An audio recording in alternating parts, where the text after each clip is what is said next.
আমন্ত্রণ ২১-এর রাতে। আমাদের আজকের বিষয় আওয়ামী লীগের ফেরা ও সীমান্তে অস্থিরতা। আজকে আমাদের সঙ্গে স্টুডিওতে উপস্থিত আছেন আন্তর্জাতিক সম্পর্ক বিশ্লেষক অধ্যাপক এম শাহিদুজ্জামান। স্যার, আপনাকে স্বাগত জানাচ্ছি। আমাদের সঙ্গে আছেন আমার বাংলাদেশ এবি পার্টির সাধারণ সম্পাদক ব্যারিস্টার আসাদুজ্জামান ফুয়াদ। আপনাকেও স্বাগত জানাচ্ছি ২১-এর রাতে।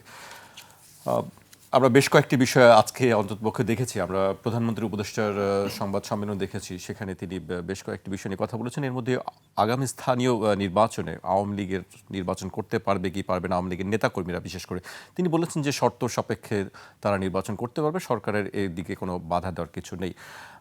এর পাশাপাশি আমরা সীমান্তের তো আছেই, অস্থিরতা টানা চলছে গত বেশ কয়েকদিন ধরে। আমরা এর মধ্যে যে বিজিবি বিএসএফ বৈঠক দিল্লিতে চলছে, 4 দিনব্যাপী বৈঠক, এর মধ্যে যে পুশিনের চেষ্টা হচ্ছে, আবার ফেরত দেওয়া হচ্ছে, একটা অস্থিরতা কাজ করছে। এর মধ্যে আবার আমরা দেখলাম যে ভারতের পশ্চিমবঙ্গের মুখ্যমন্ত্রী শুভেন্দু অধিকারী একটি পরিসংখ্যান দিয়েছেন। তারপরে রংপুর নিয়েও তারা বেশ আগ্রহী কথাবার্তা বলছেন। আমি স্যারের কাছে সরাসরি এই বিষয়ে আসতে চাই। স্যার, আওয়ামী লীগের বিষয়টি আপনি কিভাবে দেখছেন? বিশেষ করে আজকে আমি আরেকটি বিষয় উল্লেখ করতে চাই। আজকে জগন্নাথ বিশ্ববিদ্যালয়ের সামনে নিষিদ্ধ ছাত্রলীগের যারা আছে তারা মানববন্ধন করেছেন, সেখানে তারা 6 দফা দাবি তুলেছেন। পুরো বিষয়টিকে আপনি কিভাবে দেখছেন স্যার? ধন্যবাদ। আওয়ামী লীগকে আমি এখন যে তাদের যে অর্গানাইজেশনাল অ্যাবিলিটি ছিল, যেটা এক সময় বলা হতো, তার কোনো কিছুই আমি এখন দেখি না। এখন আপনি আওয়ামী লীগের যেসব কর্মকাণ্ড তথাকথিত আওয়ামী লীগের দেখছেন, এগুলো আমরা এটাকে রিকগনিশন দেই বা না দেই, এটা জাস্ট তারা একটা অ্যাটেনশন ড্র করা। আওয়ামী লীগ একটা টেররিস্ট অর্গানাইজেশন। তারা এখন ইনসার্জেন্ট অ্যাক্টিভিটিতে ইনভলভড, মানে বৈধতা সংকটে রয়েছে, বৈধতা ফেরত পেতে চায় এবং তারা আইনগত একটা অস্তিত্বের অধিকার চায়। এখন যদি কিছু কিছু লোক বিএনপির মধ্যে এই ফাঁদে পা দেয়, সেটা বোঝাটা কঠিন না, কারণ বিএনপির ভিতর এমন কিছু লোক রয়েছে যাদেরকে আমরা অতীতে দেখেছি যে তাদের সংশ্লিষ্ট রয়েছে ভারতীয় গোয়েন্দা বাহিনীর সাথে, এবং এরা অনেকাংশেই বিএনপির ইমেজকে ক্ষতিগ্রস্ত করছে। জিয়াউর রহমানের যে ধারণা ছিল এই দেশের সার্বভৌমত্ব সম্পর্কে, আওয়ামী লীগের ব্যাপারে তার যে চিন্তা ছিল, সেখান থেকে এরা ডেভিয়েট করে প্রেসিডেন্ট জিয়ার প্রিন্সিপালকে ভায়োলেট করছে। এই যে আওয়ামী লীগের আপনি যেটা বললেন যে এই ছাত্র সংগঠন জগন্নাথ কলেজে এরা আজকে ওপেনলি ডিফায়েন্টলি তারা মিছিল করেছে, এরা একটা প্রজন্ম যারা আওয়ামী লীগের অতীত ও অতীতের যে বিশ্বাসঘাতকতা সেগুলো হয়তো সচক্ষে তারা দেখেনি, তবে এইটুকু তারা নিশ্চয়ই দেখেছে যে কিভাবে তাদের ওই তথাকথিত আনইলেক্টেড ক্রিমিনাল, যাকে মৃত্যুদণ্ড দেয়া হয়েছে, তথাকথিত তাদের প্রধানমন্ত্রী কিভাবে এই দেশকে জিম্মি করে ভারতীয় সামরিক বাহিনীকে আহ্বান করে এই দেশ ছেড়ে পালিয়েছে। কোনো সুষ্ঠু মস্তিষ্কের নতুন প্রজন্মের ছেলে এ ধরনের কাণ্ড করতে পারে না। এদের একটা জিনিস ভালো করে বোঝা উচিত যে একটা পার্টি যখন ফ্যাসিস্ট হিসাবে আইডেন্টিফাইড হয়, এবং আওয়ামী লীগ নিজেই, আওয়ামী লীগের নেতাদের মধ্যে কেউই অস্বীকার করেনি যে আওয়ামী লীগ ফ্যাসিস্ট নয়, তার মানে বেশিরভাগই আওয়ামী লীগের যারা নেতৃত্ব রয়েছে ভারতে এবং স্বয়ং তাদের নেত্রী, তারা কিন্তু এটা জানে ও বোঝে যে তাদের পলিসিসগুলো তাদেরকে একটা ফ্যাসিস্ট পার্টি হিসেবে আইডেন্টিফাই করছে। এখন আমরা ইতিহাস চর্চায় দেখতে পাই যে আধুনিক বিশ্ব ব্যবস্থায় ফ্যাসিজম ইজ নেভার অ্যালাউড। এই সেকেন্ড ওয়ার্ল্ড ওয়ারের পরে জার্মানি, ইটালি, জাপান এবং পরবর্তীতে আর্জেন্টিনা, সেখানে ফ্যাসিস্ট রেজিম অনেক পপুলার ছিল যারা ফ্যাসিজমের থেকে বেনিফিটেড হয়েছে।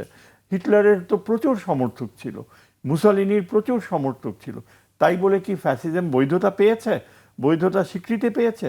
তাহলে বিএনপির নেতারা কোন বুদ্ধিতে এটা বলে যে আওয়ামী লীগকে, এদের সাথে গোপন সংযোগ রয়েছে এই আওয়ামী লীগের নেতাদের। এবং আমরা জানি যে এস আলম নামক এক দুষ্কৃতী, ভয়াবহ দুষ্কৃতী, সে তার বেনিফিশিয়ারি হচ্ছে এই কিছু কিছু কতিপয় নেতা যাদের সততা নেই, যারা বিশ্বাসঘাতক, এবং এখনও তারা পার্লামেন্টে বসে বিশ্বাসঘাতকের রূপে রয়েছে।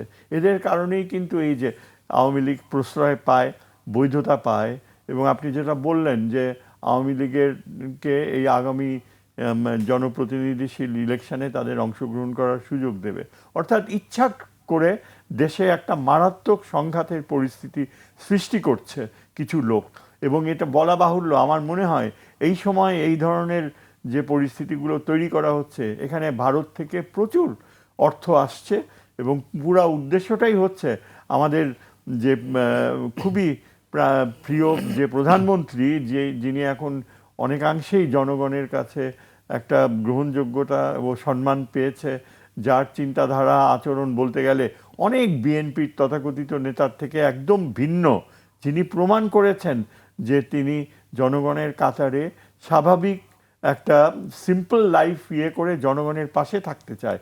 তার যে চীন সফর আসন্ন সামনে, তিনি মালয়েশিয়ায় যাচ্ছে, সেটা কোনো ব্যাপারই না, কূটনৈতিকভাবে এটা প্রয়োজন যাওয়ার, ওই কর্মসংস্থানের জন্য তিনি যাচ্ছে, কিন্তু তার চীন সফরকে বাজেয়াপ্ত করা, তার চীন সফরের আগে বাংলাদেশে অস্থিতিশীল পরিস্থিতি করা, এটাই হচ্ছে আসল কাম্য বিষয়। এবং আমি নিশ্চিত যে এর পেছনে বিএনপির কোনো বিশ্বাসঘাতক রয়েছে, যারা নিজেদেরকে বলে বিএনপির, কিন্তু যারা বিএনপির যে প্রেসিডেন্ট জিয়ার স্পিরিট, বিএনপির যে স্পিরিট আমার মনে হয় তার পুত্র তারেক জিয়া বহন করে, সেটাকে ধ্বংস করার জন্য এখন এই যে আজকে আমরা জগন্নাথ কলেজে দেখেছি, আগামী কয়েকদিনে আমরা আরও এসব দেখব।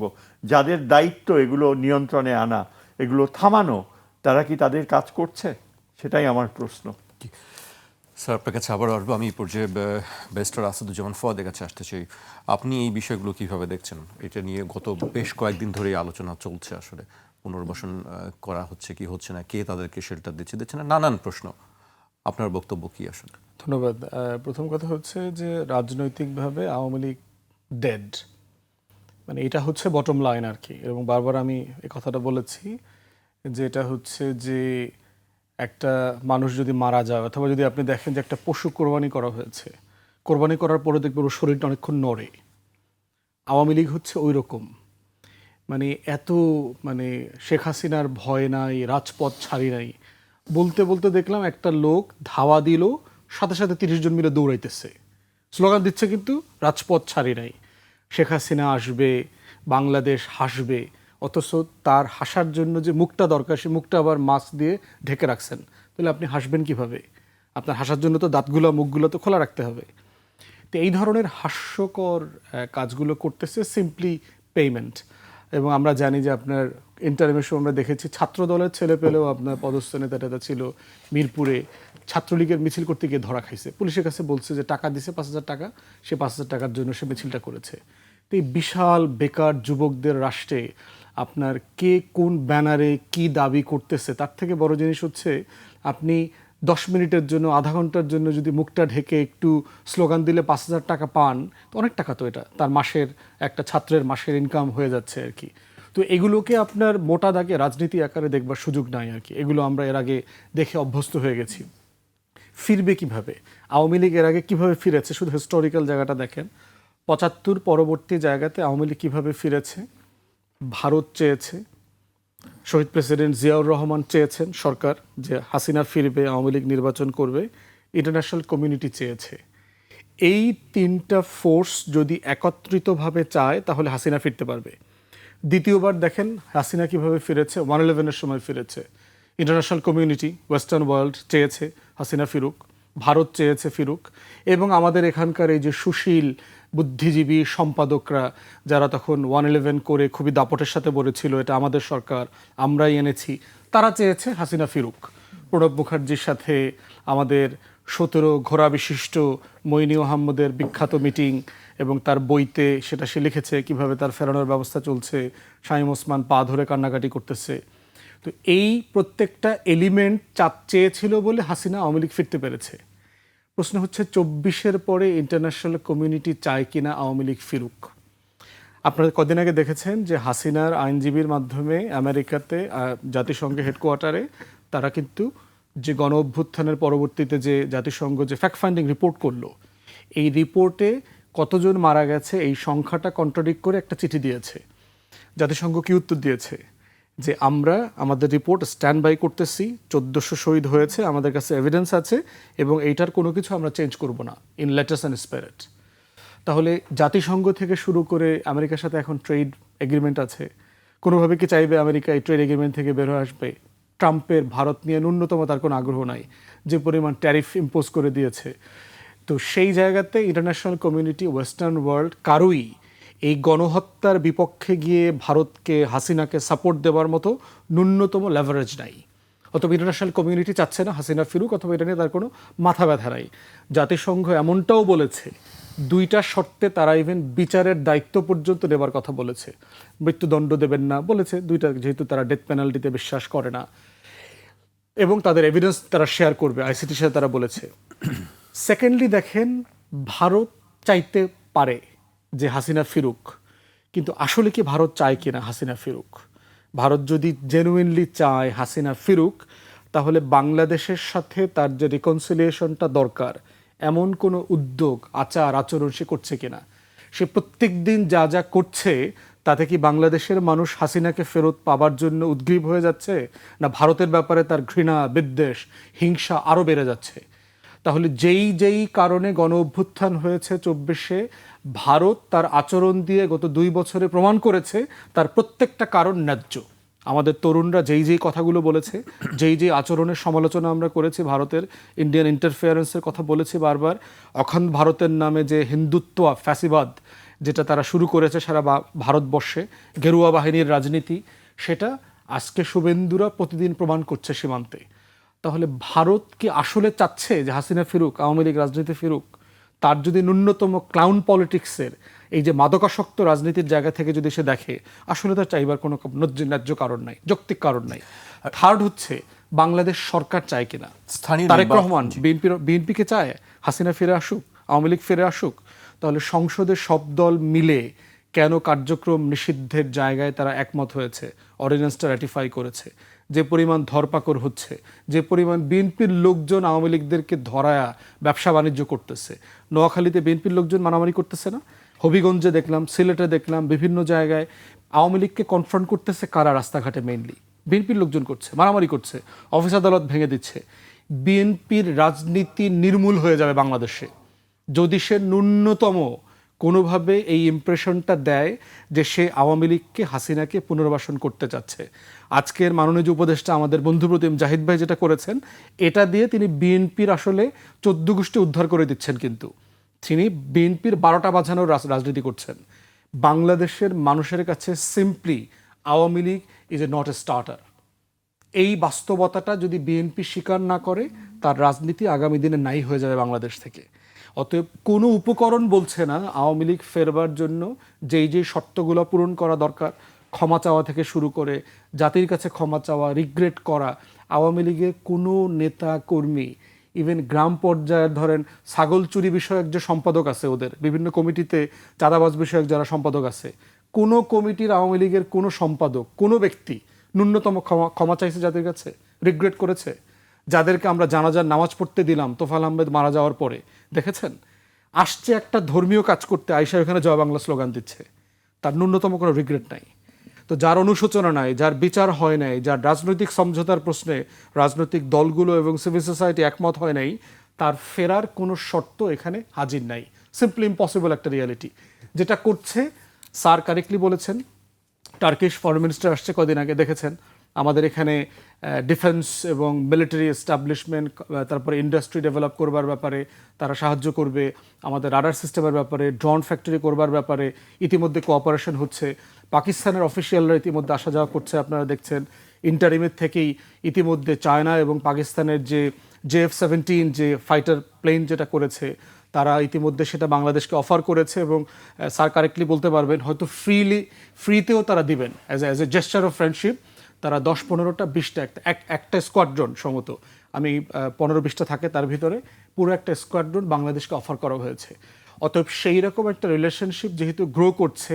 এবং থার্ড হচ্ছে স্যার যেটা পয়েন্ট আউট করেছেন, চায়না সফর, যেটা ভারত পুশ করছিল যে তারেক রহমানের প্রথম সফরটা যেন ইন্ডিয়া দিয়ে হয়, যেটা দিয়ে তারা প্রমাণ করবার চেষ্টা করে যে এইটা আমাদের ক্ষেতমজুর আছে এখনো, এরা আমাদেরই বদলা ব্যবসায়ী আর কি। তো সেই জায়গাতে সরকার ইতিমধ্যে বলেছে, কারেক্টলি বলেছে, মালয়েশিয়া চায়না সফরে যাবে, কারণ চায়না যাওয়ার সাথে অনেক কিছু জড়িত আছে। বাজেট দিবে, টাকা তো নাই। ভারত একটা ফকির দেশ, 80% লোক দরিদ্র সীমার নিচে বাস করে। ওইখানে ককরোচ জনতা পার্টির আন্দোলন চলতেছে দেখতে পাচ্ছেন। প্রত্যেকটা এক্সাম পেপার লিক হয়েছে ভারতে গত কয়েক বছরে, প্রত্যেকটা। তাদের চাকরির, ম্যাট্রিক, ইন্টার, ভাইবা, হাবি জাবি সব কিছু ঢুকেছে। Just a chaotic country. So সেই রকম একটা দেশ যে নিজে ফকির, সে আমার বাজেটে কিভাবে টাকা দেবে, যে নিজের দেশের মানুষের খাওয়াইতে পারে না, সে তো আমাকে সাহায্য দিতে পারবে না। তাহলে টাকা আসছে কার কাছে? পশ্চিমারাও টাকা দিতে পারবে না, টাকা আসছে চায়নায়। তাহলে আপনাকে বাজেট ডেফিসিটে আপনাকে কে সাহায্য করতে পারবে? সেকেন্ড হচ্ছে অফকোর্স মিলিটারি ডিফেন্স ইস্যু। আমার সিকিউরিটি, আমার সভরেন্টির কোশ্চেনে চায়না এবং পাকিস্তান এবং টার্কি তিনটা দেশের সাথে আমার অ্যালায়েন্সের কোনো বিকল্প নাই। অতএব সেই রকম সকল জায়গায় আমরা দেখতে পাচ্ছি আওয়ামী লীগের রাজনীতিতে ফিরে আসার ন্যূনতম আর কোনো কারণ নাই। থার্ড যেটা বলি, হিস্ট্রি থেকে দেখেন, বড় ধরনের যুদ্ধ যখন হয়, যুদ্ধ, গণ অভ্যুত্থান, এগুলোর মধ্য দিয়ে ইনকামবেন্ট যেন থাকেন তার পলিটিক্স শেষ হয়ে যায়। ৭১-এ দেখেন ইনকামবেন্ট কে ছিল, সবচেয়ে বড় রাজনৈতিক দল কোনটা ছিল তখন? পাকিস্তানপন্থী রাজনৈতিক দল মুসলিম লীগ। রাজনীতিতে পলিটিক্সে শেষ হয়ে গেছে না? কিন্তু মুসলিম লীগ নামে কিন্তু এখনো একটা নিবন্ধিত দল আছে। তার মানে কি মুসলিম লীগ বাংলাদেশের রাজনীতিতে খুব গুরুত্বপূর্ণ হয়ে আছে? দ্বিতীয়ত দেখেন আপনার ৯০-তে এরশাদের পতন হয়েছে স্বৈরাচার বিরোধী আন্দোলনে। এরশাদের জাতীয় পার্টি আজকের পিজার ৬ টুকরো ৮ টুকরার মতো হয়ে আছে, এখানে সেখানে পইরা ফালায় ডালায় আছে। থার্ড হচ্ছে আওয়ামী লীগের পরিণতিও ২৪-এর কারণে একই সিচুয়েশন হয়েছে, সে পলিটিক্যালি ডেড। এবং এই বাস্তবতাটা হচ্ছে মেনে নিতে পারাটাই হচ্ছে আমাদের এই যে ৫-৬ দশকের দিল্লি এবং কলকাতার যে দালাল, বুদ্ধিজীবী, লেখক, সাহিত্যিক, তাদের সিম্পলি তাদের স্যাটেলাইটে এটা মেনে নিতে পারছে না যেটা কিভাবে সম্ভব। ওই তারাই তখন আপনার এই মাঝে মধ্যে হুক্কা হওয়ার মতো, শেয়ালের মতো একটু ডাক দেয়, কি আওয়ামী লীগ বদলালো কিনা, আওয়ামী লীগ ফিরে আসতে পারে কিনা, আওয়ামী লীগের এইটা সেইটা। ইভেন আওয়ামী ইন্ডিয়ান বুদ্ধিজীবী দেখেন, অভিলাষ পালোয়াল, স্যার চিনবেন, সোয়াসের টিচার, তিনি কদিন আগে লিখছেন আপনার, সে বলতেছে আওয়ামী লীগের ফিরে আসার কোনো বাস্তবতা দেখতে পাচ্ছি না। তো ভারতীয় স্কলার। জি, আমি আপনার কাছে আবারও আমি স্যারের কাছে আসতে চাই। সীমান্ত নিয়ে কথা আপনারা দুজনেই বলছিলেন। স্যার, সীমান্তে যে বর্তমান পরিস্থিতি চলছে, এটি নিয়ে দুই দেশের বিএসএফ বিজিবি ডিজি পর্যায়ে বৈঠক চলছে, আমরা জানি। সেই বিষয়ে আসলে বাংলাদেশের পদক্ষেপটা কী হওয়া উচিত? বিভিন্ন বিষয় তোলা হয়েছে বিজিবির পক্ষ থেকে, যতদূর জানি, যে সীমান্ত এলাকায় ড্রোন, হেলিকপ্টার এগুলো বন্ধ করার ব্যাপারে আপনি কি মনে করেন স্যার? দেখেন, সীমান্ত এলাকায় ভারত ইনক্রিজিংলি কিন্তু তারা উস্কানিমূলক পথে যাওয়াটা প্রেফার করছে, মনে করছে যে আন্তর্জাতিক আইন ভায়োলেট করা, ১৫০ গজের মধ্যে কিছু করার কথা না, ১৫০ গজের ভিতরে ভারত যা খুশি তাই করুক। আমাদের বিজিবি একজন অফিসার তাদেরকে বলল, go and do anything you like, but don't not within 150 yards. কিন্তু তারা ভ্রুক্ষেপ করে না। এই রিপিটেডলি প্রত্যেক রাতে তারা উস্কানি দিচ্ছে বারবার। অসহায় লোকদের ৫০ ঘন্টা ৬০ ঘন্টা পানি নাই, এইভাবে ছোট ছোট বাচ্চাদের ফেলে রাখছে। This is Indian attitude. একটা পার্লামেন্টে কালকে উঠেছে নাকি, একটা আলোচনায় বলা হয়েছে যে আমার মনে হয় বিদেশি কূটনীতিকদের এইখানে বর্ডারে যে ভারতীয় যে আচরণ এইসব অসহায় মানুষদের প্রতি, এটা তাদেরকে সরাসরি দেখানো উচিত। আমার কথা হচ্ছে যে ভারত তার উস্কানিকে চালিয়ে যাবে, এবং এই ধরনের উস্কানির পথে যদি ভারত যায়, তাহলে আমি তো বলবো যে আমাদের যে পদক্ষেপ অলরেডি নেওয়া হয়েছে, যে টার্কি থেকে কিছু উন্নত মানের ড্রোনস এবং অত্যন্ত উঁচু মানের যে আপনার মিসাইল টাইপের কি হাই র্যাফটার না কি ধরনের, যেটা ওই ইউক্রেনের যুদ্ধ, আর্মেনিয়ান যুদ্ধে আজারবাইজান সাকসেসফুলি ব্যবহার করেছে, সেগুলো বাংলাদেশ সামরিক বাহিনী অলরেডি ক্রয় করেছে, এবং এটা নিয়ে নাকি ভারতের মাথা ব্যথা হয়ে গেছে। এগুলো ওপেনলি ডিপ্লয় করে ওপেনলি ডিসপ্লে করা উচিত, যে লুক অ্যাট ইট, নিবারক হিসাবে, যে আমরা যে যুদ্ধ করব তেমন না। আজকে তারা বাংলাদেশের ব্যাপারে, আমাদের উত্তরবঙ্গের ব্যাপারে নানা রকমের গুজব ছড়াচ্ছে, নানা রকমের আশকারা দিচ্ছে। আমি তো মনে করি আমাদের যেহেতু এত বিশাল বর্ডার, যেটা চীন আর পাকিস্তানের চেয়েও বড়, আমরা শুধু পাকিস্তানের সাথে মিসাইল ডিপ্লয় করব না, পাকিস্তানের সাথে আমাদের সামরিক সহযোগিতায় আমাদের বর্ডারে যদি আমাদের বিজেপির শর্টেজ হয়, পাকিস্তানের রেঞ্জার্স এনে এখানে বসানো উচিত পাশাপাশি। পাকিস্তান রেঞ্জার্সদের দেখলে ভারতের মুখটা শুকায়া যাবে। তারা বুঝবে যে প্রভোগ করার পরিণতি কি হইতে পারে, যখন দেখবে ওরা বর্ডারের এই পারে যে আমাদের বাংলাদেশের বিজিবি আর আমার পাকিস্তান রেঞ্জার পাশাপাশি দাঁড়ায়া বন্দুক তাক করে আছে, তখন ওদের জন্য একটা মানসিক যে শক হবে, ওই শক এফেক্টটা আমি দেখতে চাই। এমন না যে আমি এখানে কোনো স্থায়ী বিদেশি ট্রুপসের প্রেজেন্স চাই, কিন্তু প্রভোকেশন যখন করে, প্রভোকেশনের উত্তর একেবারে নাটকীয়তার সাথে দেওয়া উচিত। তাদের বোঝা উচিত যে ওই যেমন চার্চিল করেছিল না, যখন যুদ্ধ ডিক্লেয়ার করলো জার্মানি ফ্যাসিস্টরা, তখন চার্চিল বলেছিল যে এই ফ্যাসিজমকে ফেস করতে যে আমি স্ট্যালিনের সাথে হাত মিলাচ্ছি, দরকার হলে আমি স্যাটান শয়তানের সাথেও হাত মিলাবো, কিন্তু আমি ফ্যাসিজমকে প্রশ্রয় দেব না। কেন বলেছিল? বলেছিল যে তাদের দেশপ্রেম উদ্বুদ্ধ করেছে। এই জন্য আমি এই কারণে যে যেহেতু পাকিস্তানিদের রেঞ্জার্সদের প্রচুর অভিজ্ঞতা রয়েছে এবং ভারতের মোকাবিলা করতে, যেহেতু তাদের হাতে বর্ডার অনেক উন্নত। আমাকে সেদিন কালকে রাত্রে একজন বাংলাদেশি অফিসার একটা টক শোতে বলছিল যে আমাদের নাইট ভিশন গ্লাসও নাই, রাতের বেলায় যে পুশিং করবে। আমাদের তো একেবারে 16 বছর হাসিনা আমাদের সামরিক বাহিনীকে পঙ্গু করে দিয়েছে, তাদের পুরা দেশপ্রেমকে একেবারে অসহায়ের পর্যায়ে নিয়ে গেছে। তারপরেও কিন্তু আমাদের সামরিক বাহিনী, বিজিবির অসীম সাহস, তারা অত্যন্ত গর্বের সাথে মনে করে যে আমরা শুধু বিএসএফ না, আমরা ভারতীয় সামরিক বাহিনীকে আমাদের বিজিবি ফেস করতে হবে। এই ধরনের তাদের একটা প্রচণ্ড। আর সবচেয়ে বড় কথা হচ্ছে যে আমাদের জনগণ বর্ডার এরিয়াতে তারা লাঠি সোটা যা আছে সব নিয়ে এগিয়ে আসে। এবং আমাদের এরকম আমি শুনেছি, আমাকে এক অটোরিকশাওয়ালা বলছিল একদিন যে আমাদের যে পপুলেশন লক্ষ লক্ষ মানুষ, লাঠি নিয়ে যদি ওই মায়ানমারের রোহিঙ্গাদেরকে রিহ্যাবিলিটেট করতে পারে, তাহলে এই ভারতের আগ্রাসনী মনোভাবকে আমরা কেন প্রশ্রয় দিব? আমাদের সবচেয়ে বড় শক্তি হচ্ছে দেশপ্রেমিক জনবল। জনশক্তির পিছনে, যেটা আমেরিকানরা বলে boots on the ground, boots on the ground আমাদের সামরিক বাহিনী যথেষ্ট নয়, আরও অনেক দরকার। বিজিবি প্রচুর আরও বেশি দরকার। কিন্তু ভারতকে যদি তাদের উস্কানির জবাব দিতে হয়, আমাদেরকে এখন থেকেই সরাসরি তাদেরকে উত্তর দিয়ে বলতে হবে যে আমাদের লালমনিরহাট থেকে ডোকলাম কিন্তু বেশি দূরে না। যেখানে ডোকলাম সামরিক চীনা বাহিনী সামরিক প্রস্তুতি নিয়েছে, ভারতের মনে রাখা উচিত যে চীনের সাথে আমাদের যে সম্পর্ক আমরা গড়ব, যে সেখানে রংপুরের দিকে তাকায় কোনো লাভ হবে না। কেননা আমাদের আরও উচ্চতর অভিলাষ রয়েছে, এবং সেই উচ্চতর অভিলাষ এখন শুধু এইটুকু বলে রাখি, ডোকলাম টু লালমনিরহাট। তুমি যা বোঝার বুঝে নাও, আমরা শুধু দুইটা শব্দ ব্যবহার করছি, ডোকলাম টু লালমনিরহাট। তখন এই ধরনের ওদেরকে উস্কানি দিতে হবে। ওরা আমাদের উস্কানি দেয়, আমাদের পাল্টা উস্কানি দিতে হবে। জি স্যার বক্তব্য স্পষ্ট আমরা শুনছিলাম। আমাকে এই পর্যায়ে একটা বিরতিতে যেতে হচ্ছে। একটা বিরতি নিচ্ছি, ফিরছি এখনই।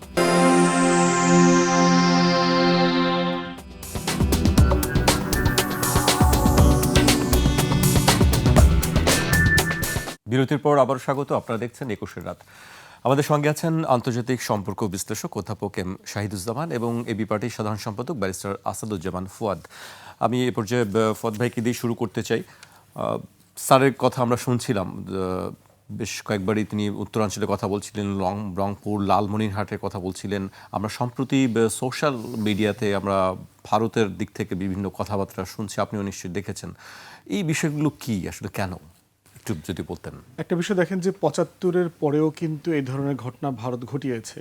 এই যে আমাদের সকল বঙ্গবীর যেটা আছে আপনার কাদের সিদ্দিকী, বিশাল ডাকাত বাহিনী গড়ে তুলেছিল, কাদেরিয়া বাহিনী। এই ডাকাতরা ভারতের টাকায়, অস্ত্রে, প্রশিক্ষণে, যেটা মুজিব বাহিনী করেছে আপনার 72 থেকে 75, হাজার হাজার মুক্তিযোদ্ধাদেরকে হত্যা করেছে। এবং সেই মুজিব বাহিনীর অন্যতম প্রধান ব্যক্তি মারা যাওয়ার পরে দুঃখজনকভাবে আমাদের সংসদে আবার তাকে স্মরণ করা হয়েছে। মানে আমাদের সভরেন্টি, আমাদের স্বাধীনতাকে যারা কম্প্রোমাইজ করেছে তাদেরকে আবার এই সংসদ স্মরণ করতেছে, শোক প্রকাশ করছে। তাহলে তো কদিন পরে মনে হয় স্যার শেখ হাসিনা মারা গেলেও তো এই সংসদ সম্মত সাবেক এমপি হিসাবে তাকে তার প্রতি শোক জানাবে এবং তার জন্য দোয়া মোনাজাত করবে আর কি। তো সেই এরকম একটা জায়গাতে আমরা দেখতে পাচ্ছি যে এটা নতুন কোনো ঘটনা না, এই কাজগুলো এর আগে করেছে ভারত। এবং যখনই সে মানে কোনো পলিসি ইস্যুতে কোঅপারেশন চায় না, তখন সে এই দুষ্টামিগুলো বেশি করে করে আর কি, এবং বছরের পর বছর ধরে করে।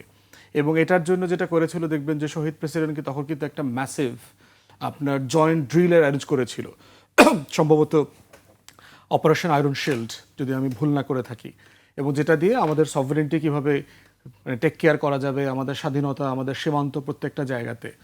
তো সেখানে এখন আমরা যেটা প্রস্তাব করেছি, এর আগে থেকেই করেছি, যে আমাদের বিজিবির পাশাপাশি আমাদের সীমান্তবর্তী অঞ্চলের জনগোষ্ঠীকে আর্ম করা দরকার, প্রশিক্ষণ করে করে রিজার্ভ ফোর্স ক্রিয়েট করা দরকার। এবং এটা অনেক কাজে লাগবে। আপনার লোকাল মাদক বিরোধী অভিযান বলেন, আপনার সীমান্ত সংকট বলেন, আপনি বন্যা হইলে আপনার যে ভলান্টিয়ার দরকার হয়, যে কোনো হিউম্যান ডিজাস্টার থেকে শুরু করে আপনি সীমান্ত রক্ষা প্রত্যেকটা কাজে লাগাতে পারবেন। এবং পরিকল্পিতভাবে 3 মাস 6 মাসের এই রিজার্ভ ফোর্স ট্রেন করতে পারলে বাংলাদেশের সীমান্তে দেখেন এখন লাঠি নিয়ে আমাদের জনগোষ্ঠী যাচ্ছে, আমাদের বিজিবির সাহসী সৈনিক ভাইয়েরা সেখানে ঝুঁকি নিচ্ছেন। পাশাপাশি এই যে বাবুল কাছ থেকে আমরা দেখেছি চাঁপাইনবাবগঞ্জ সীমান্তে, তো এরকম লক্ষ লক্ষ মানুষ কিন্তু প্রস্তুত আছেন যখন দেশকে, দেশের লাল সবুজের পতাকাকে আপনার কোনো শকুন তাকাবে তার সেটা রুখে দেওয়ার জন্য। তো সেটার জন্য রাষ্ট্রেরও দায়িত্ব আছে তাদেরকে প্রস্তুত রাখা, তাদেরকে ট্রেনিং দেওয়া, অস্ত্র দেওয়া, অস্ত্রের মজুদ, সেটা অবশ্যই একটা প্রোটোকল করতে হবে। প্রোটোকল করে আপনার এইটাকে কিভাবে সেফগার্ড করা যায়, আমাদের ডিফেন্সের অধীনে নিয়ে আসা যায়, সেটার জন্য আমাদের আর্মড ফোর্সেস এবং ডিফেন্সের সিরিয়াসলি কাজ করা দরকার। এর বাইরে হচ্ছে যে ফরেন মিনিস্ট্রির অনেকগুলো রেসপন্সিবিলিটি আছে। আমরা এখন পর্যন্ত ফরেন মিনিস্ট্রির কোনো ব্রিফিং দেখতে পাচ্ছি না খুব সিরিয়াসলি। প্রতিমন্ত্রী বলেছেন যে আমরা কোনো পুশব্যাক হইতে দেব না, আমাদের বর্ডার গার্ড সজাগ আছেন। কিন্তু মমতা যখন শহীদ ওসমান হাদিকে নিয়ে কথা বলল, আপনি সেটার ব্যাখ্যা চাইলেন না লিখিতভাবে। এখানে পুশিন করে যে আপনার আন্তর্জাতিক আইন ভায়োলেট করছে ভারত, সেটার ব্যাপারে আপনি কোনো ব্যাখ্যা চাইছেন না। এগুলো তো ব্যাখ্যা চাইতে হবে, ডিপ্লোম্যাটদেরকে ডাকতে হবে, প্রয়োজনে ডেকে ব্রিফ করার পাশাপাশি তাদেরকে সীমান্তে নিয়ে যেতে হবে। এবং শুধু সীমান্তে নেওয়া না, জাতিসংঘ, রেড ক্রস থেকে শুরু করে যাদেরকে এই যে জিরো লাইনে রাখছে তাদেরকে তাবু করে ওখানে থাকার ব্যবস্থা করতে হবে। ইন্টারন্যাশনাল মিডিয়াকে আনতে হবে, এনে দেখাতে হবে যে কিভাবে সীমান্তে মানবাধিকার লঙ্ঘন করছে ভারত। তো এইভাবে ভারতকে আপনি ইন্টারন্যাশনালি প্রেশার ক্রিয়েট করা। এবং যেহেতু এখন আমি জেনারেল অ্যাসেম্বলির প্রেসিডেন্সি আমার কাছে আছে, আমাদের তো একটা হিউজ লেভারেজ আছে এই বিষয়টা রেজ করা। সেপ্টেম্বরে আপনার জাতিসংঘের কনফারেন্স আছে সাধারণ পরিষদের। তো এই প্রত্যেকটা বিষয়কে নিয়ে যদি আমরা ইন্টারন্যাশনালাইজ করতে পারি আমাদের এই বিষয়টাকে, তাহলে আমরা সারা দুনিয়ার সিম্প্যাথি, সহযোগিতা এবং ভয়েস রেজ করবার জায়গা আমরা খুঁজে পাবো। আর ভারতের এখন একমাত্র বন্ধু হচ্ছে নেতানিয়াহু, ইসরায়েল, এবং সে যথেষ্ট মাইনকে চিপার মধ্যে আছে। এবং দেখেছেন জেনারেল অ্যাসেম্বলিতে বাংলাদেশকে হারানোর জন্য কিন্তু ভারত এবং ইসরায়েল অ্যাক্টিভলি কাজ করেছে। সাইপ্রাস কি? সাইপ্রাস হচ্ছে ইসরায়েলের আউটপোস্ট। ওটা ইসরায়েলে দুষ্টামি করে বলা হয় যে নেতানিয়াহুকে যখন খুঁজে পাওয়া যাচ্ছে না, বলে যে তার এই যে সাইপ্রাসে তার যে হলিডে রিসোর্ট আছে ওখানে তাকে খুঁজতে হবে, ওখানে সে আছে। মানে সে যখন পালায় নেতানিয়াহু, সে প্রথম পালানোর স্পট হচ্ছে তার সাইপ্রাসে। তো এটা একটা হিউজ জায়নিস্ট বেস, হিস্টোরিক্যালি বহু বছর থেকে এটা আছে, এবং গ্রিকরা সেখানে আছে, গ্রিক সাইপ্রাস যেটা অংশটা। তো সেই জায়গাতে বাংলাদেশকে হারানোর জন্য ভারত এবং ইসরায়েল কিন্তু একসাথে কাজ করেছে। আমাদের গণমাধ্যমে দেখবেন খুব সিরিয়াসলি এটা নিয়ে কোনো আলোচনা নাই। এবং ভোটিং যে ডিফারেন্স, ভোটের যে রেঞ্জ, কোন ব্লক, কোন অঞ্চলের কোন মানুষরা কাকে ভোট দিয়েছে, জার্মানি নিরাপত্তা পরিষদের মেম্বার হতে পারে নাই, অস্থায়ী সদস্য ফর দ্য ফার্স্ট টাইম। তাহলে বোঝেন যে এন্টি ইসরায়েলি সেন্টিমেন্ট কীভাবে জাতিসংঘের ভোটিং প্যাটার্নকে চেঞ্জ করে দিয়েছে। তো সেই রকম একটা জায়গাতে আমাদেরকে এই ইস্যুটাকে ইন্টারন্যাশনালাইজ করা এবং ভারতকে বোঝানোর চেষ্টা করা যে বাংলাদেশ ৭৫ পরবর্তী বাংলাদেশে নাই, এটা প্র্যাকটিক্যাল না। You just take it as granted যে এটা হবে না, এই বাংলাদেশে আমরা ফেরত যাচ্ছি না। জি, আমি আপনার কাছে আবার আসবো। আমি স্যারের কাছে আসতে চাই। স্যার, বাংলাদেশের পদক্ষেপ আসলে বা সামনে কি করা উচিত বলে আপনার মনে হয় আন্তর্জাতিকভাবে, বিশেষ করে যে আমরা জাতিসংঘের যে একটা সদস্য? হ্যাঁ, এটা তো বাংলাদেশের জন্য দেখেন আমরা কোন পরিস্থিতিতে আছি। আমাদের অনেক নেগেটিভ জিনিস রয়েছে, আমরা ভিতরে অনেক বিভক্ত, নানা রকমের প্রবলেম রয়েছে। কিন্তু একটা জিনিস আপনি চিন্তা করেন, মাত্র 3 বছর আগে বা 4 বছর আগে যে দেশটি একটা বলতে গেলে ফেইল্ড স্টেটের অবস্থানে ছিল, কেননা তথাকথিত ওই ভুয়া প্রাইম মিনিস্টার, সে এত ক্রাইমস করেছে, জেনোসাইডাল অ্যাক্ট, যে আন্তর্জাতিকভাবে জাতিসংঘ থেকেই তারা প্রমাণ দিয়েছে যে এমন এমন প্রমাণ যে এই মহিলার আন্তর্জাতিক ক্রিমিনাল কোর্টে বিচার হওয়া উচিত। এবং বাংলাদেশে একটা বড় অংশ তারা এই জেনোসাইডে অংশ নিয়ে তারা সাধারণ মানুষকে একেবারে জিম্মি করে রেখেছে। বাংলাদেশ ভারতের একটা কদর রাষ্ট্রে পরিণত হয়েছে। সেখানে আমরা একদম আইসোলেটেড ছিলাম। কোনো বিদেশি আপনার রাষ্ট্রপ্রধান, সরকার প্রধান বাংলাদেশে সহজে আসতেই চাইতো না, আসলেও কয়েক ঘন্টা থেকে চলে যেত। এবং আমরা বলতে গেলে আমাদের কোনো পরিচিতি ছিল না, মনে হচ্ছিল যেন এটা একটা কোনো স্বাধীন রাষ্ট্র নয়, এটা একটা ভারতীয় আউটপোস্ট, যার চিন্তাধারা ভারতে কন্টিনিউ করেছে বছরের পর বছর। তাদের যে অভ্যাসগত চিন্তাধারা ও আমাদেরকে ডমিনেট করার, সেখান থেকে তারা এখনও বের হয়ে আসতে পারে না, পারবেও না, কেননা তাদেরকে উপযুক্ত শিক্ষা দেওয়া হয়নি। আজকে বাংলাদেশের পররাষ্ট্র নীতির ক্ষেত্রে আমরা যে পথে যাচ্ছি, এবং আমাদের প্রেসিডেন্ট জিয়ার সুপুত্র তারেক রহমান, আমরা আশা করব যে তার বাবার পদচিহ্ন ফলো করবে। যদিও তার সাময়িক অনেক কিছু সীমাবদ্ধতা রয়েছে, সেখানে আমরা কি করছি, আমাদের সামরিক বাহিনীকে গড়ে তুলছি। আমরা চায়নার সাথে, যেটা ব্যারিস্টার ফুয়াদ বললেন, যে চীনের সাথে, পাকিস্তানের সাথে, টার্কির সাথে সামরিক সহযোগিতার মাত্রা আরও বৃদ্ধি করতে হবে। হ্যাঁ, আমাদের টাকার অভাব রয়েছে, আমাদের আর্থিক সীমাবদ্ধতা রয়েছে, কিন্তু আজকের পৃথিবীতে কিন্তু আপনি অনেক উপায় রয়েছে যার ফলে আপনার সামরিক সামর্থ্য গড়ে তুলতে পারেন। কিছু কিছু জায়গায় আপনি লাভজনক কম্প্রোমাইজ করবেন। জিওপলিটিক্যাল টার্মসে আমরা দেখতে পাই আমরা এখন এমন একটা পরিস্থিতিতে চলে এসেছি, বিশ্ব রাজনীতি, আমেরিকার এই অঞ্চলে আগ্রহ, চীনের প্রচণ্ড আগ্রহ, মায়ানমার সহ দক্ষিণ পূর্ব এশিয়াতে যে রেয়ার আর্থ, যে খনিজ পদার্থগুলো এখন আগামী বিশ্বের জন্য অত্যন্ত গুরুত্বপূর্ণ মূল্য বহন করছে, তেল আর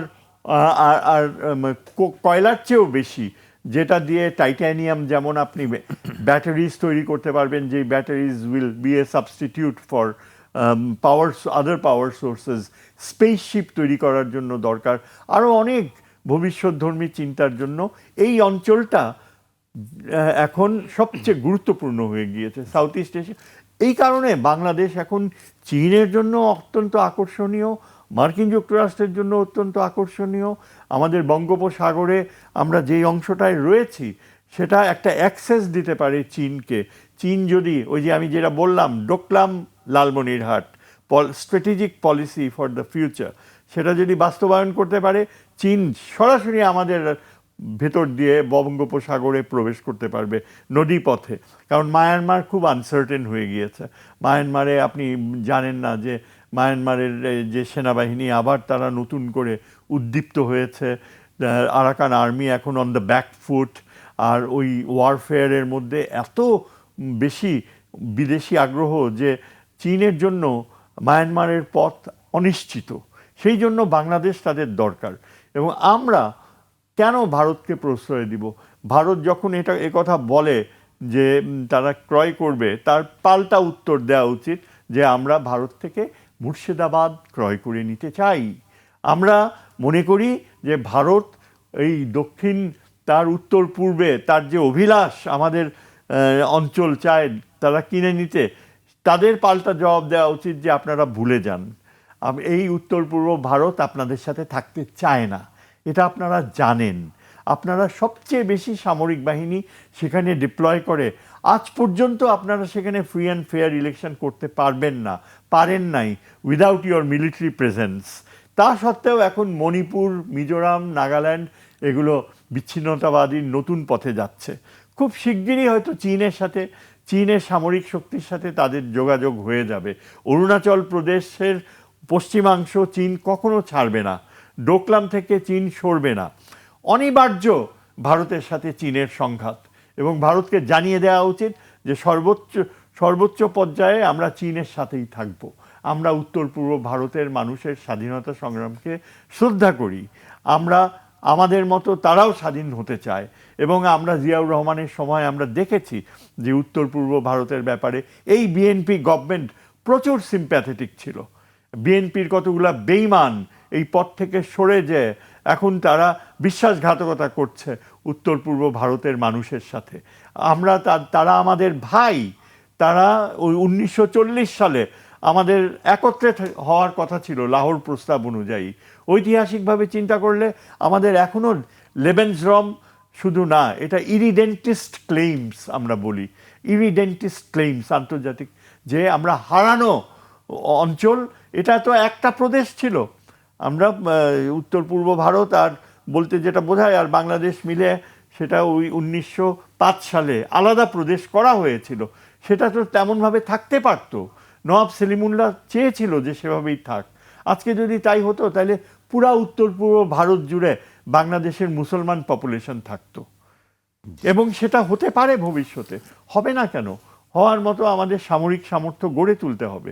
কাজেই ভারতকে এই উত্তর দিতে হবে। আমরা আমাদের আগামী দিনের পলিসি হবে যে আমরা সামরিক সামর্থ্য বাড়াবো, আমরা চীন থেকে উন্নত মানের বিমান কিনে, আমাদের পাইলটস আর the best in the subcontinent.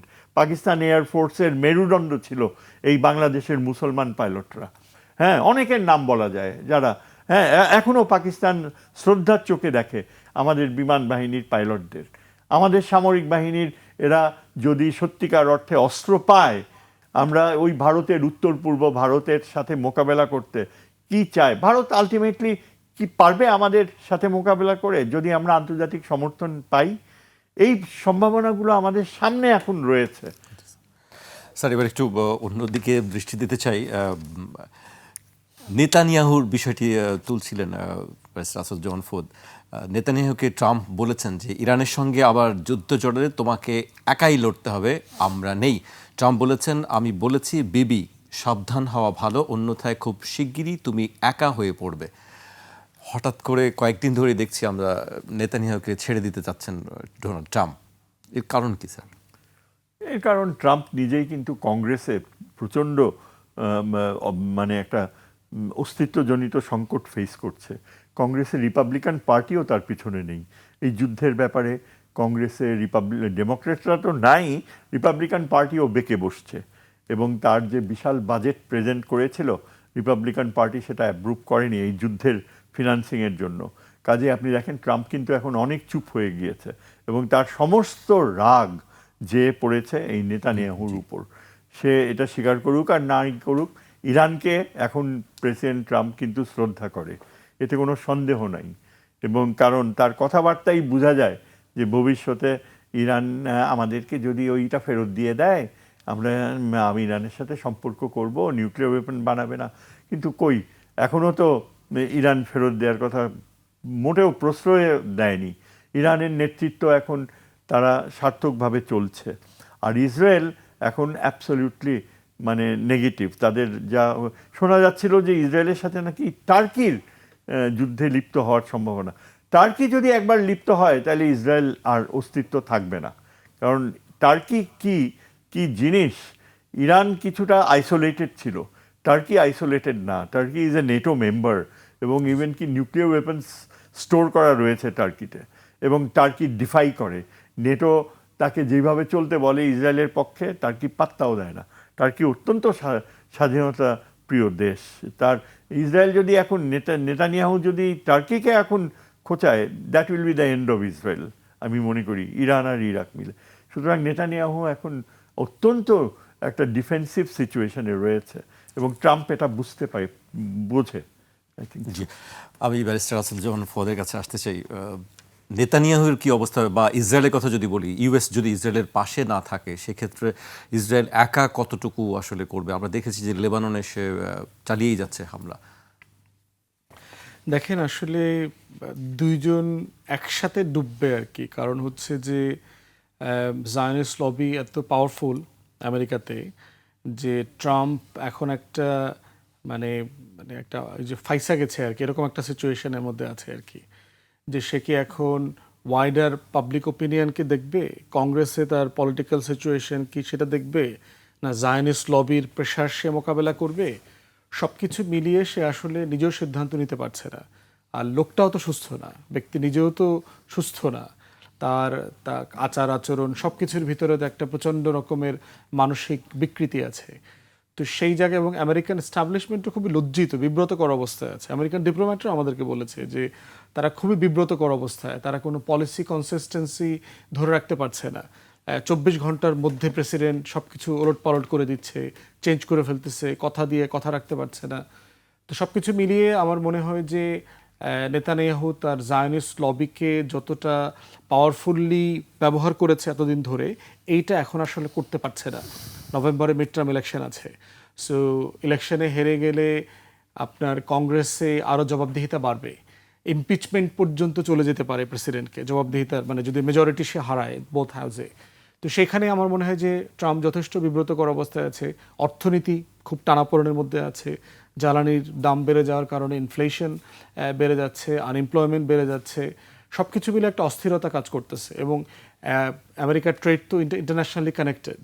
Say reciprocal ট্যারিফের নামে গ্লোবালি যে ট্যারিফ ওয়ার শুরু করেছে। ট্রাম্পের কি জেলে যেতে হতে পারে? আপনি যেটা বলছেন যে ইমপিচমেন্টের জেলে মুখোমুখি হতে পারে, সে তো জেলে গেছে, সে তো বেইলে বের হয়ে আসছে, সে তো অলরেডি জেলে গেছে, ইমপিচমেন্টের শিকার হয়েছে। এবং সে যে কারণে নির্বাচন করেছে একমাত্র কারণ হচ্ছে জেলে না যেতে চাওয়া। ট্রাম্প আর নেতানিয়াহুর একই সিচুয়েশন, দুইজনই করাপশনের মামলায় জেলে যাওয়ার জন্য রেডি হয়ে আছে, সুপ্রিম কোর্টের দরজা খুলে দেওয়া আছে। তারা শুধুমাত্র প্রেসিডেন্সিয়াল প্রিভিলেজ প্রেরোগেটিভটাকে ব্যবহার করে জেল থেকে বাইরে আছে। তো দুজন কি একই সিচুয়েশনে আছে, এবং এই জন্যই দুজন কিন্তু দুজনের কষ্ট বোঝে।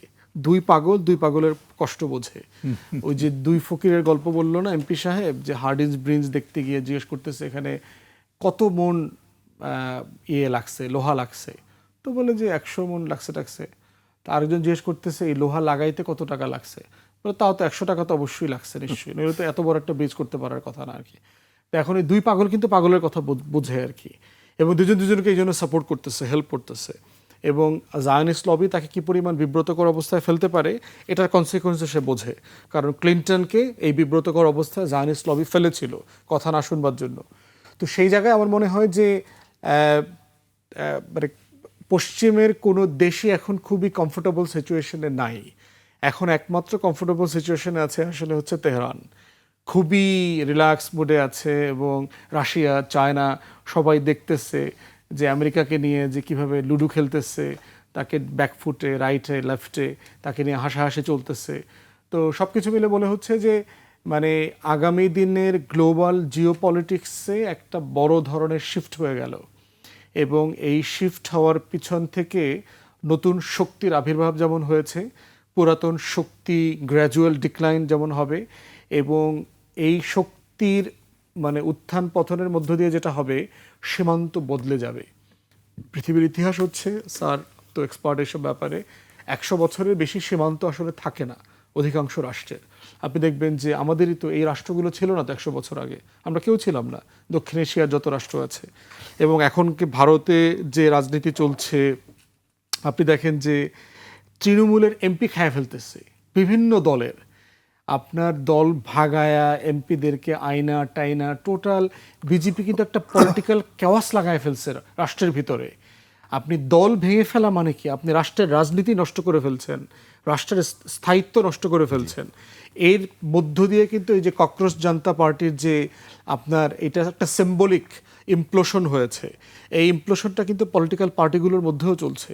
তো এইটা দিন শেষে যেটা হবে, অখণ্ড ভারতের আইডিয়াটা হচ্ছে একটা ওই যে নাৎসি ফ্যাসিস্ট টাইপের একটা আইডিয়া। দিন শেষে সে কী করবে, তার চারপাশটাকে নিয়ে ভূমিকম্পের মতো একবার ডুবে যাবে। এছাড়া তাদের হাতে বিকল্প কোনো পথ খোলা থাকে না। নেতানিয়াহুর অবস্থাও তাই আর কি। সে নিজে ইসরায়েলকে সহ ডুববে এমন সকল বাস্তবতা সে তৈরি করছে। এর মধ্যে আবার সে আকাশ কুসুম চিন্তা করছে, সে নাকি ইস্তাম্বুলে অ্যাটাক করবে, ইস্তাম্বুল ফিরায় নেওয়া যাবে, এটা সেটা। তো অসুস্থতার মানে মানে পাগল দেখবেন অনেক কিছু ভাবে, কিন্তু যে মানে সে রাস্তায় ঘুমাচ্ছে, কিন্তু সে ভাবতেছে যে আগামীকালকে সংসদে কি আলোচনা হওয়া উচিত এবং হওয়া উচিত না। তো নেতানিয়াহুর অবস্থা সেরকম হয়েছে আর কি। জি, আমি শেষ করব, একেবারে শেষ পর্যায়ে চলে এসেছি। স্যারের কাছে খুব সংক্ষেপে আমি জানতে চাইবো যে আমরা শুনছিলাম যে ব্যারিস্টার আসাদুজ্জামান ফুয়াদ বলছিলেন যে 100 বছর পর পর মানচিত্র চেঞ্জ হয়ে যায়। আসলে আমি একটু আগ্রহী এই ব্যাপারে, আপনি যদি স্যার সংক্ষেপে কিছু বলেন। এক্স্যাক্টলি, এটা খুবই মূল্যবান একটা তথ্য। কেননা ইন্টারন্যাশনাল সিস্টেম বলতে আমরা যে বুঝি যে ফার্স্ট ওয়ার্ল্ড ওয়ারের, তারপর সেকেন্ড ওয়ার্ল্ড ওয়ারে আলাদা সিস্টেম ছিল, তারপর নেপোলিয়নিক ওয়ার্স এই 19th সেঞ্চুরিতে, সেই পর্যন্ত একটা আলাদা আন্তর্জাতিক ব্যবস্থা ছিল। অর্থাৎ আন্তর্জাতিক ব্যবস্থায় সীমান্ত কখনো স্থায়ী হয় না। কিছু কিছু দেশ তারা 300 বছর বিলুপ্ত হয়েছিল প্রায়, পোল্যান্ড, তারপরও জাতি হিসাবে টিকে ছিল, রাষ্ট্র হয়েছে। চীনের সীমান্ত চেঞ্জ হয়ে গিয়েছে, ভ্লাদিভস্টক চীনের অংশ ছিল, রাশিয়ানরা 1860s দখল করে নিয়েছে, আজকে সেটা রাশিয়ার ইস্টার্ন ফ্লিটের হেডকোয়ার্টার। মূল কথা হচ্ছে যে আমরা এটা অবাস্তব কিছু না যদি মায়ানমার সীমান্তে চেঞ্জ হয়, নর্থ ইস্ট ইন্ডিয়া বলতে যা জানি সেই সীমান্ত যদি বদলে যায়। কেননা চীন মনে করে যে অনেক অমীমাংসিত বিষয় রয়েছে, অরুণাচল প্রদেশের একটা অংশ চীন দাবি করে এবং কখনো ছাড়বে না। তাইওয়ান বলতে গেলে এখন নিশ্চিতভাবে চীনের অংশ হয়ে যাবেই, কেননা প্রেসিডেন্ট ট্রাম্প এখন আমেরিকার সেই যে কমিটমেন্ট তাইওয়ানের প্রতি সেখান থেকে অনেকটা সরে এসছে। এছাড়া আমাদের নিজেদেরও এখন যে বিশাল জনসংখ্যা, এটা অ্যাকোমোডেট করা 20 crores মতো ছাড়িয়ে যাচ্ছে, খুব কঠিন। আমাদেরকে অন্যান্য দেশের সাথে সহযোগিতার পথ এমনভাবে বেছে নিতে হবে যেন তারা আমাদের পপুলেশনের কিছু কিছু অংশ নিয়ে জনশক্তিতে পরিণত করে। বাংলাদেশের ইমেজ এখন মোটামুটি জনশক্তি হিসাবে ভালো। বাংলাদেশিরা যেখানেই গিয়েছে, স্পেশালি মার্কিন যুক্তরাষ্ট্রে, তারা কিন্তু অত্যন্ত পরিশ্রমী এবং অনেক মানে মরে যাওয়া শহরকে জীবন্ত করে তোলার এক্সাম্পল সেট করেছে। যেমন বাফেলো তারা এখন পুরা ইকোনমি সাকসেসফুলি, আমেরিকানরা বিশ্বাস করে। আমরা আশা করব যে ভবিষ্যতে বাংলাদেশের একটা বড় জনশক্তি আগামীতে বাইরে যেয়ে ভালোভাবে সেটেল করতে পারে এবং সেই প্রক্রিয়া যেন রাশিয়া থেকেই শুরু হয়, যেটা আমাদের পররাষ্ট্রমন্ত্রী চেষ্টা করছেন। সুতরাং এইসব চিন্তা করতে গেলে আমার মনে হয় না যে আমরা স্থায়ী সীমান্ত, স্থায়ী ম্যাপ থাকবে ভবিষ্যতে, এটা আমরা ধরে নিতে পারি। জি স্যার, আপনাদের দুজনকে অনেক ধন্যবাদ আমাদেরকে সময় দেওয়ার জন্য। আজ এখানেই শেষ করছি, কাল আবার দেখা হবে ঠিক রাত 12টায়।